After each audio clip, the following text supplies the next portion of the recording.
Kako sam odbacila cigarete? Svi moji dosadašnji, opšte poznati pokušaji naglog odbacivanja cigareta bili su neuspešni. Onda sam otkrila svoju. Uspela je. Ja sam presrećna. Pokušajte da me imitirate. Možda će i vama uspeti. Donela sam odluku da ih odbacim. Kupila sam nekoliko paklica cigareta da mi se nađu pri ruci. Trudila sam se da što više odložim vreme paljenja cigareta. Kad bi želja postala nepodnošljivo jaka, uvek bih upalila cigaretu. Upaljenu cigaretu nisam prinosila u ustima.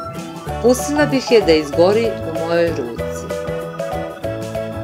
Broj cigareta koje sam nekad pušila u toku dana, 20 do 30, ostao je identičan broju upaljenih cigareta koje bi izgorele u mojoj ruci. Sve je bilo kao nekad. Uvek kad bih se iznervirala, kad bih osjetila potrebu za cigaretom, upalila bih je i držala u ruci. Posle nekoliko dana, 7 do 10, broj upaljenih cigareta se počeo smanjivati, a tako i moja potreba za pušenjem. Posle 30 dana, taj broj se smanjio na 3 do 4 cigarete na dan. Posle 3 meseca, broj paljenja cigareta se sveo na 1 dnevno.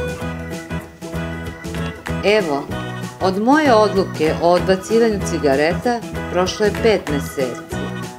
Ja više nemam nikakvu potrebu za pušenje, a u tašnji uvek imam jednu kutiju cigareta koja mi uliva